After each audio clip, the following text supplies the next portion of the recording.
welcome to UPSC Shorts. 2020 UPSC Mains oda GS paper 2 நம்ம review பண்ண போகிறோம் இந்த ஷார்ட்ஸில். So let's take up one question இன்னைக்கு. இது வந்து கொஸ்டின் நம்பர் 1. ஸோ இந்த வருஷம் அந்த பேப்பரில் இதான் first question. Will go to the slide, will see the question. இதுக்கு எப்படி நம்ம அப்ரோச் பண்ணணும், கண்டென்ட் எப்படி நம்ம கொடுக்கணும். ஸோ 10 மார்க்ஸ் கொஸ்டின், 150 வேர்ட்ஸ் தான் கேட்டிருக்காங்க. ஸோ கிட்டத்தட்ட உங்களுக்கு ஒரு A4 ஷீட்டில் நீங்கள் எழுதுறீங்க அப்படின்னா 1 side and maybe another half a side. இவ்வளோ தான் நம்ம லென்த்துன்னு பார்த்தீங்கன்னா இவ்வளோ தான் எழுதுவோம். The question for us is representation of People's Act தான் கேட்டிருக்காங்க. ஸோ மக்கள் பிரதிநிதித்துவ சட்டம். There is a need for simplification of procedure for disqualification of persons who are found guilty of corrupt practices under representation of People's Act. So அந்த ப்ரொசீஜரை எப்படி simplify பண்ணணும், whether there is a need, corrupt ப்ராக்டிசஸில் involve பண்ணுற பிரதிநிதிகளை வந்து எவ்வளோ சீக்கிரம் டிஸ்குவாலிஃபை பண்ணணுங்கிறது தான் இந்த ஸ்டேட்மெண்ட்டுடைய அடிப்படை content. Now let's go see the answer. Yes, இது வந்து IAS நெட்வொர்க் அப்படிங்கிற வெப்சைட்டில் retired civil servant Thiru Nagesh அவர்கள் ஒரு சாம்பிள் ஆன்சர் வந்து பில்ட் பண்ணியிருக்காங்க. we are taking reference from him. அடிப்படையில் பார்த்தீங்கன்னா this is a direct question. So இது வந்து ஒரு காம்ப்ளிகேட்டட் கொஸ்டின் இல்லை, நேரடியாகவே இந்த கொஸ்டினை கேட்குறாங்க. Whether the candidate knows the provisions of disqualification. So ஒரு தேர்தலில் நிற்கக்கூடிய ஒரு வேட்பாளருக்கு ஃபஸ்ட்டு டிஸ்குவாலிஃபிகேஷன் ப்ரொசீஜர்ஸ் தெரிஞ்சிருக்கணும். How these provisions are complicated. First of all என்ன ப்ரொவிஷன்ஸ், அந்த ப்ரொவிஷன்ஸ் வந்து சிம்பிளாக காம்ப்ளிகேட்டடாக இந்த பாயிண்ட்டை நீங்கள் அட்ரஸ் பண்ணணும். So when you are writing this answer என்ன மெயின் ப்ரொவிஷன். ஸோ செக்ஷன் 123 நீங்கள் கோட் பண்ணலாம், section 8 of people's representation act நீங்கள் கோட் பண்ணலாம். இதெல்லாம் தான் கரப்ஷன் ரிலேட்டடான மெயின் ப்ரொவிஷன்ஸ். செக்ஷன் 8 பார்த்தீங்கன்னா கன்விக்ஷன் ரிலேட்டடான ப்ரொவிஷன். இதை வந்து ஒரு கேண்டிடேட் வந்து ஃபஸ்ட்டு எழுதணும். ரெண்டாவது, further you have to write how these provisions have become inadequate in order to deal with the corrupt practices. So for example, lot of leaders வந்து recent பாஸ்டில் இந்த கேசஸ்லலாம் மாட்டியிருக்காங்க. அதில் how effective have these provisions been in order to address அப்படிங்கிறத நீங்கள் சொல்லலாம். Election கமிஷனோட ரெக்கமெண்டேஷன்ஸ் பார்த்தீங்கன்னா 2012 வந்து election commission of India submitted recommendation உள்துறை அமைச்சகத்துக்கு சப்மிட் பண்ணியிருக்காங்க.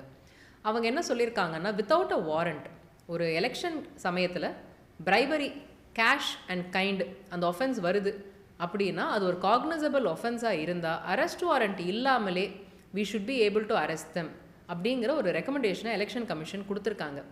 Because if you need a warrant, again ஒரு எக்ஸிக்யூட்டிவ் டிலே வர்றதுக்கான ஒரு வாய்ப்பு இருக்குது, ஒரு லீகல் ஆக்ஷனை இவேட் பண்ணுறதுக்கான ஒரு வாய்ப்பு இருக்குது. இது ஒரு கான்க்ரீட் சஜஷனை நீங்கள் வந்து ஆன்சரில் எழுதலாம்.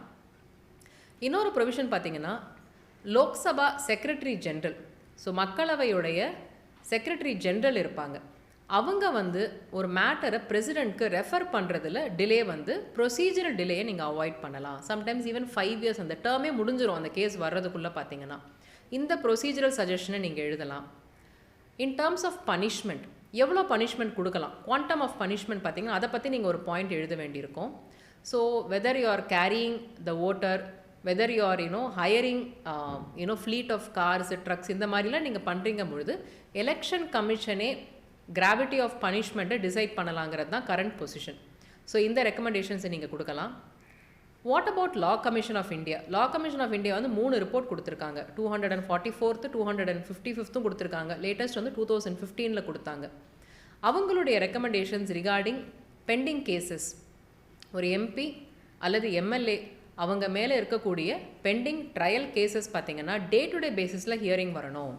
அந்த ட்ரையல் வந்து விதின் 1 year ஒரு டைம் பவுண்டு பீரியடில் அந்த ட்ரையலை முடிக்கணுங்கிற ஒரு முக்கியமான சஜஷனை அவங்க லா கமிஷன் கொடுத்துருக்காங்க.